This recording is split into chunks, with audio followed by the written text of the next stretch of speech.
uma mensagem bacana, porque se você falar mal, você perde o voto. Né? E tem até o nome, rapaz, não sei o que, pão velho, né? Não tem um candidato desse? Pão velho, gente, sabe que ponto? Bom, mas vamos lá. Então, o trabalho de mídia, o João me perguntou um negócio, e você tem uma, não é que liga o botão com o IOF, não. A receptividade da grande população está muito para esse tradicional.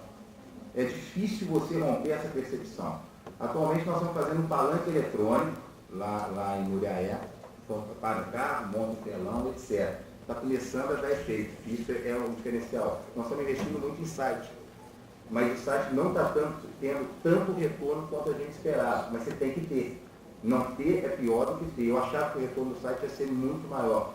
Mas então essas novas mídias, essas novas ações, elas esbarram muito vamos dizer, no tradicionalismo do próprio eleitor. Eles têm um certo tipo de resistência para alguma coisa que você faça diferente. Então, é difícil você arriscar, principalmente se você tem muito pouco tempo para recobrar algum erro de estratégia, algum erro de campanha. Pouco tempo no sentido que você não tem a força da mídia, de uma campanha de prefeito, espaço de campanha de prefeito, de governador, de presidente, para você posicionar com a TV, que é o grande filão. Tem um rádio também, que normalmente as pessoas expressam, então uma delícia de se fazer e que tem grande penetração também. Eu não sei se eu te respondi. Mas quais ferramentas? Não, as ferramentas, o Santinho, colinha, a praguinha, banner.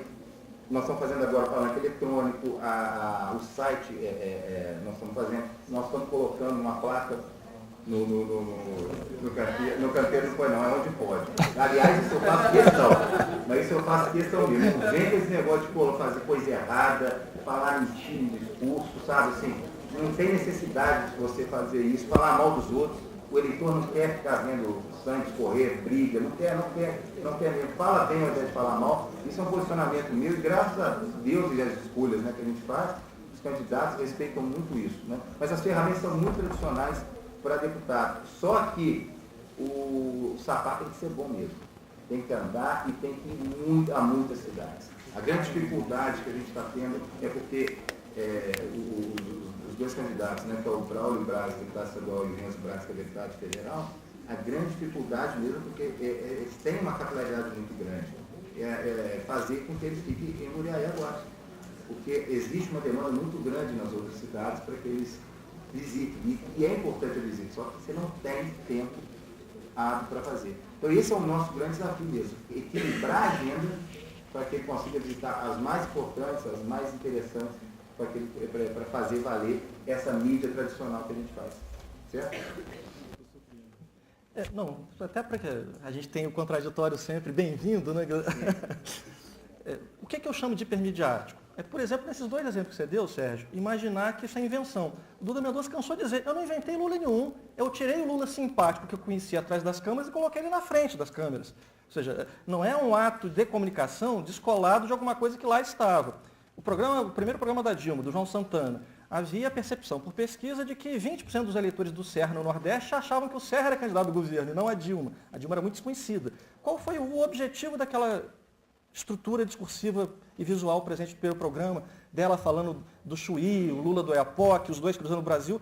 Dizer, Lula é Dilma, Dilma é Lula. Se você está satisfeito com o governo, eis aqui a candidata que representa a continuidade. De novo, a boa comunicação de campanha é aquela que percebe dados que já estão lá. Ele não inventou isso. Né? Ou seja, então, o que eu chamo de hipermediático é a suposição de que um bom marqueteiro resolverá uma campanha sem que essas variações e essas variáveis objetivas estejam dadas. A boa campanha é aquela que percebe qual que é a questão de fundo e é capaz de desenvolver um discurso eficiente para chegar às pessoas que não sabem daquilo. Ou seja, a campanha da Dilma cresceu depois da chegada da TV e do rádio, por isso, porque identificou-se que alguns setores do eleitorado não sabiam que ela era candidata de continuidade. Quanto mais eleitores que queriam votar no governo souberam disso, mais ela cresceu a intenção de voto. Ou seja, portanto, quando eu estou falando de hipermediatismo, ou seja, a resposta hipermediática é aquela que supõe que num golpe genial de comunicação é possível inventar as coisas que não estão lá.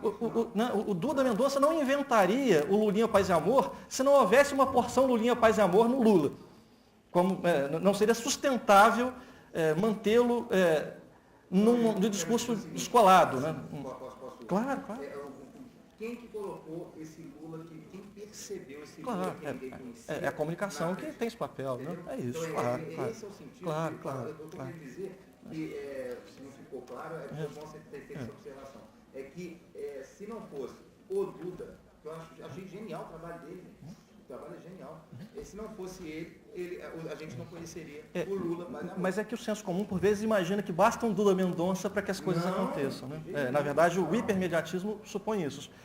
O que eu estou sustentando é a tese de que há variáveis econômicas, sociais, de preconceito ou de visões de mundo que emergem. Então, por exemplo, só para brincar de novo com a sua provocação com o PT, eu acho que o PT está absolutamente certo em fazer oposição. Este é o papel de oposição.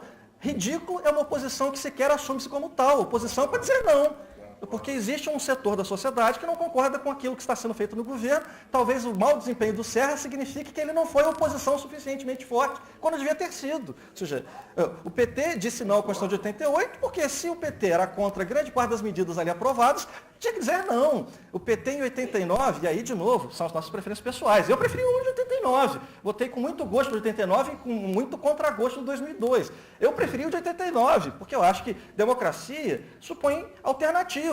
O discurso pasteurizado em que todo mundo diz o mesmo, desmobiliza a possibilidade de transformação social. Então, o ponto qual que é? É que a percepção pública do PT, ela não opera sozinha, ou seja, não basta a comunicação para isso. Há iniciativas concretas que consolidaram durante muitos anos a imagem de que o PT dizia não, uma parcela do eleitorado via isso como mal. Eu não estava nessa parcela, mas o Duda, percebendo que essa parcela era majoritária, faz o PT que diz sim na campanha da Marta. Ou seja, então, o ponto de fundo é que isso é uma percepção que o profissional de comunicação tem de coisas que estão no mundo. Né? Uma percepção acurada de preconceitos, por vezes, ou de visões, mesmo que elas não correspondam necessariamente à complexidade do mundo. E boa campanha, portanto, é aquela que identifica quais são os pontos que merecem mobilização discursiva. Em 89, qual foi? A questão do combate aos marajás do serviço público.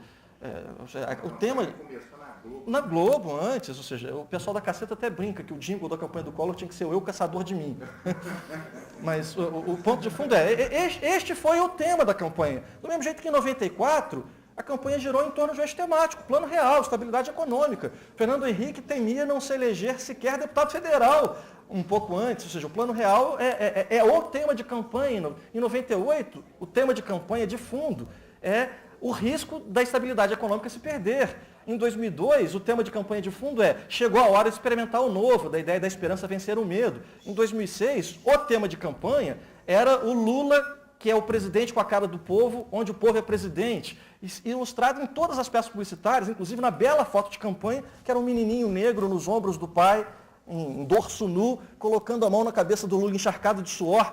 Com qual mote discursivo? Que foi o mote de 2006? Eis aí a identificação deste homem com camadas populares que foram aquelas que não lhe legaram apoio, mesmo no ápice da crise do mensalão. Ou seja, essas campanhas todas vitoriosas não inventaram nada. Olharam para a sociedade, viram quais temas eram mobilizáveis, trataram de fazer discursos adequados, seja no campo visual, seja no narrativo, para tocar corações e mentes.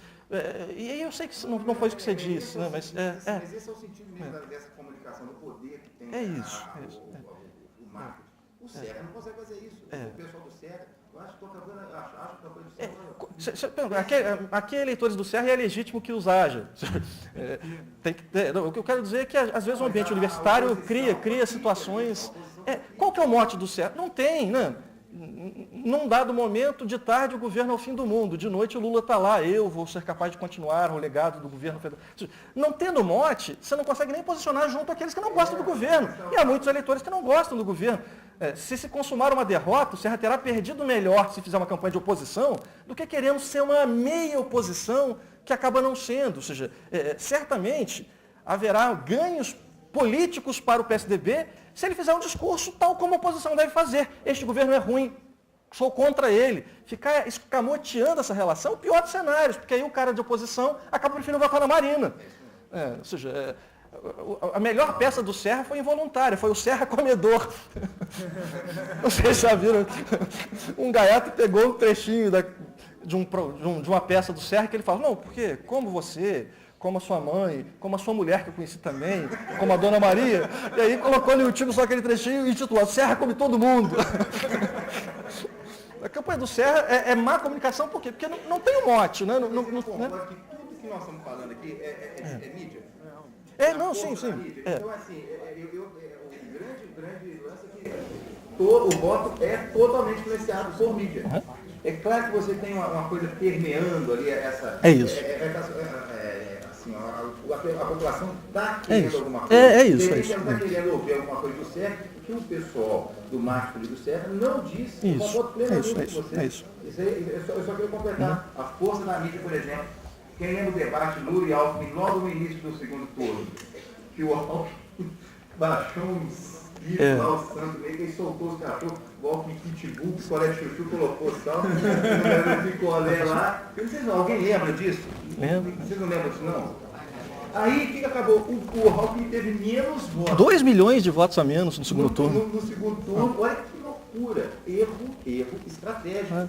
Então, essa é a força. Então, assim, o Duda Mendonça, gente, o Braulio, que é o candidato que eu estou trabalhando, o Braulio Braga, ele é uma figura sensacional. Ele, no dia a dia, é um cara engraçado, espirituoso, inteligentíssimo, raciocínio rápido. Eu nunca vi nada tão objetivo quanto ele. Não perde tempo. É um dos maiores empresários do Brasil. Oi? Não. Eu não preciso fazer campanha para ele. Não, na boa. Mas é verdade. É bom você admirar com quem você trabalha. Tá? Então, isso é bom. Eu não sou político, né? Eu estou aqui como um profissional.